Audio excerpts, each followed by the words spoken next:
Hi, this is the first day in a long time that I've been able to come outside without a jacket on. I know it's still a little cold, I probably shouldn't, but I just can't help it. I'm just longing now for the warm weather, but that's not what we're talking about today. Today we're talking about many things.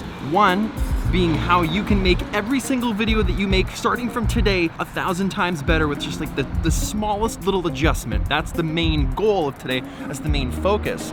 But we're also talking about how one of my favorite local coffee shops, basically like downstairs across the 1 block from my office, is the first place in Canada to start carrying Golden Hour from James Coffee, like my own blend of coffee, which is super cool. I'm very excited. It's actually this place right here. It's called Cardinal Press. If you're actually local and you want to pick up my coffee, you want to try it for the first time yourself, you can come get it. You can come get it today. You can come get it right now.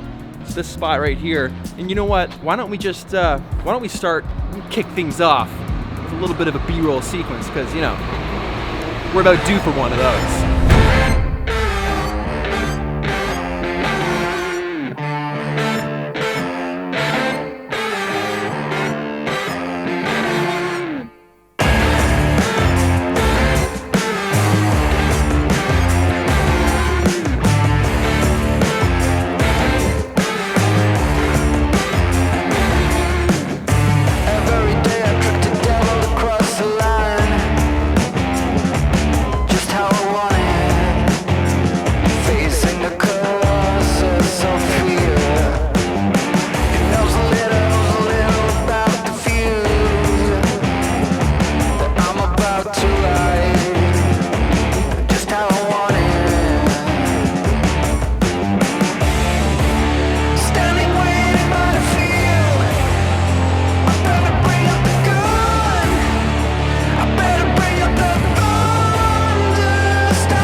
Oh yeah.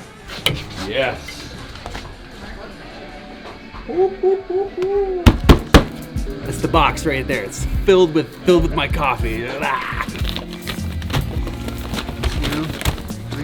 It's just full of them. Full of them.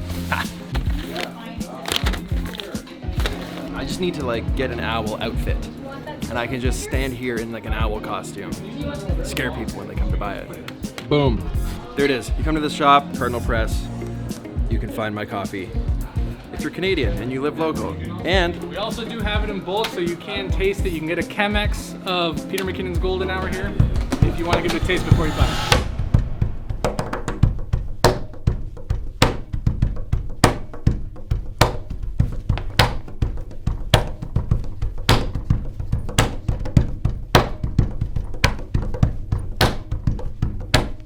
that's gonna hurt my neck tomorrow for sure. 1000%. It already hurts.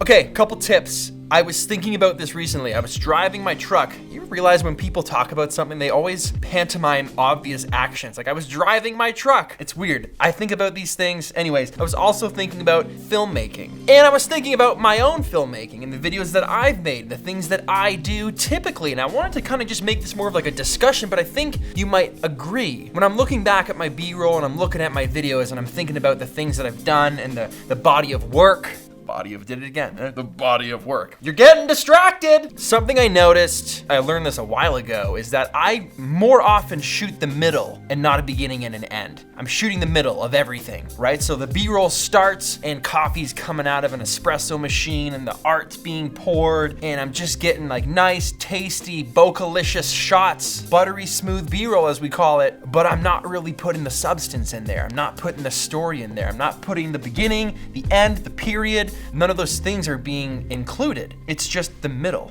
The middle's being shot all the time. You hear a lot of YouTubers, a lot of people, instructors, teachers, I'm sure, like if you're in film school, whatever, people are always talking about story is king, story first. Story's the most important thing, the thing you always forget. Story, and I've made those videos, everyone makes those videos, but let's be honest, when I actually hear someone talk about story, I kind of start rolling my eyes. I'm like, oh, here we go. Now, putting story in a B-roll sequence or a cinematic sequence, it doesn't have to be what you like literally think a story is, with like an antagonist and protagonist, and there has to be resolution and conflict, and a main character that falls in love with a secondary character, and then the third wheel is gonna come in and everything falls apart, and now we're torn, and she's gone, and he's over there, and they come back together. It doesn't have to literally be like what we imagine as a story. A beginning, middle, and end could be as easy as, instead of just shooting espresso coming out of a machine and some tasty, bocalicious B-roll, maybe at the beginning we get an establishing shot. We just show the coffee shop where we're shooting. Some cars going by, the door opening, or just a shot of the door, a sliding shot of the door. Then maybe all the B-roll happens, and at the end, the sign's flipped to closed. Or maybe it's opposite. At the beginning, the sign's flipped to open, and then we get all the B-roll. And at the very end, you've got that lasting shot of where all the B-roll took place, which was at the coffee shop, right? It could go either which way, it doesn't matter. But including those shots, the beginning and the end rounds off the sequence. It makes it into a story, a better piece. And people, we just perceive that better. We like that, we gravitate towards stories. We're going to the movies, we're watching Netflix shows, we're reading books, we're trying to take in stories, good stories. I feel like our job as filmmakers or vloggers or whatever, we can do that a lot better if we just shoot the beginning and the end and stop just shooting in the middle. And a way to do that, I find, is to often just think backwards, right? So you got a bottle of water here. Let's just go off the top. Let's improv right now. You got a bottle of water, okay? Shot, drinking water.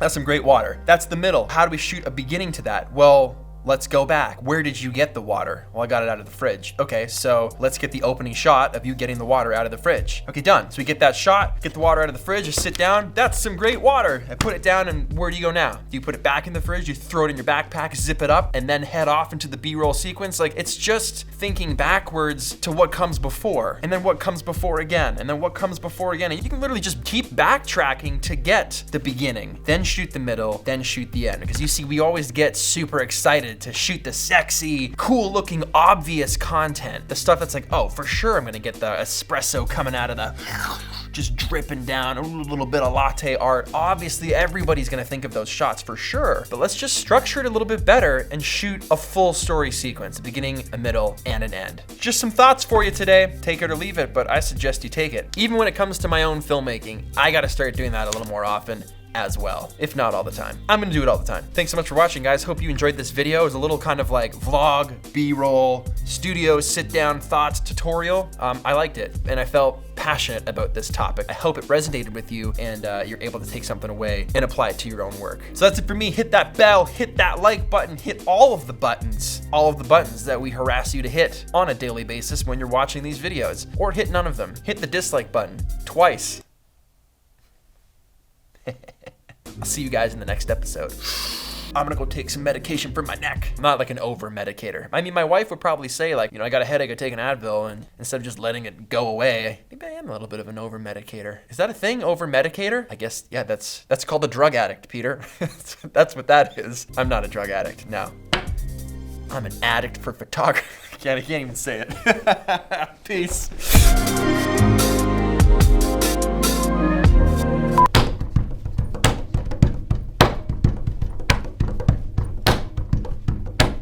That's gonna hurt my neck tomorrow for sure. 1000%. It already hurts. Such an idiot. Oh!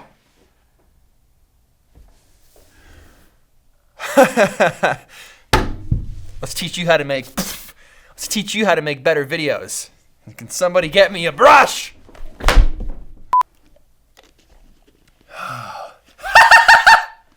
It really does sound like a bird. Pantomime obvious actions. Like I was driving my truck. Can I get a little bit of salt? Can I get a little bit of salt to the table? As if they don't know what salt is. In a little bit. Can I get a little? It's weird. Whatever. Friends. Everyone's something in my freaking eye again. People are always talking about